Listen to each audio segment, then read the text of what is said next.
Soleil noir, le titre du film s'inspire d'une poésie de Nerval. Et ça commence par Soleil noir de la mélancolie. Et donc voilà, c'est une expression, mais à la fois c'est aussi une expression paradoxale, et on retrouve souvent ça dans mon travail. C'est deux notions un petit peu opposées. J'ai eu beaucoup de titres dans cet esprit, comme Memories of the Future, bien Future Archaeology, Soleil double. Donc il y a un jeu avec les titres et avec des notions paradoxales.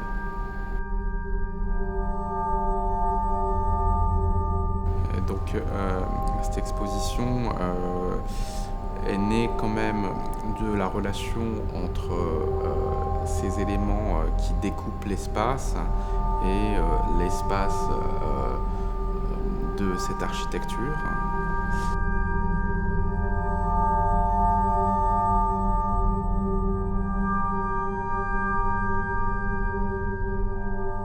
Alors, lorsqu'on arrive dans l'exposition, on voit deux néons sur le premier panneau, Soleil noir et Ancient Aliens, avec un disque noir en marbre entre les deux. Ancient Aliens, c'est une mythologie contemporaine de personnes qui retrouvent dans l'histoire de l'art des traces possibles de soit d'ovnis, soit d'objets étranges, soit de formes extraterrestres en fait. Donc c'est vraiment une projection mentale de certaines personnes qui regardent les œuvres qu'on peut trouver dans les musées au travers de cette mythologie, de ce fantasme ufologique.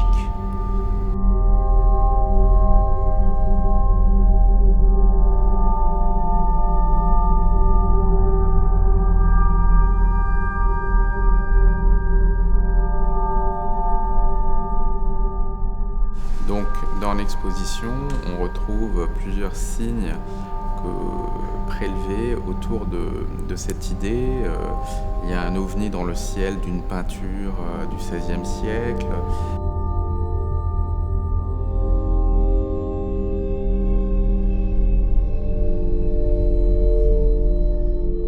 Il y a une tête Jaumont sur un prêtre du XVIe siècle.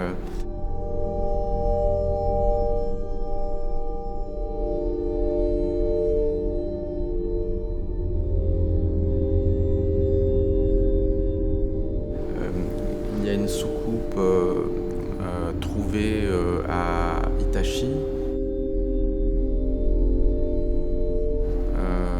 Bon voilà, il y a plusieurs signes comme ça, en plus des astres, en plus des soleils noirs ou des doubles soleils.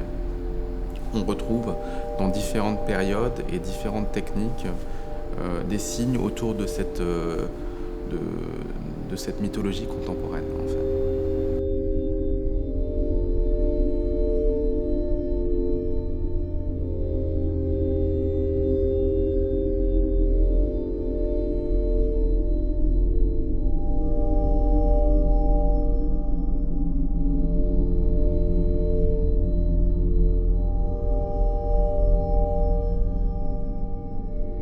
Il y a aussi une peinture que je trouve assez métaphorique par rapport à l'ensemble de mon travail. C'est cette peinture où on voit un monolithe dans une forêt entourée de rochers.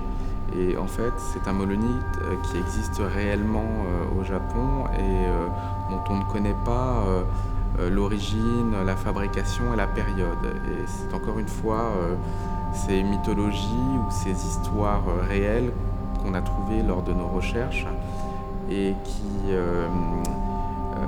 pour moi, me rappellent en fait le statut que j'ai envie de donner à chaque objet dans cette exposition, c'est-à-dire un statut assez mystérieux où d'une manière spontanée, on ne peut pas vraiment deviner la provenance des œuvres qui sont dans le projet.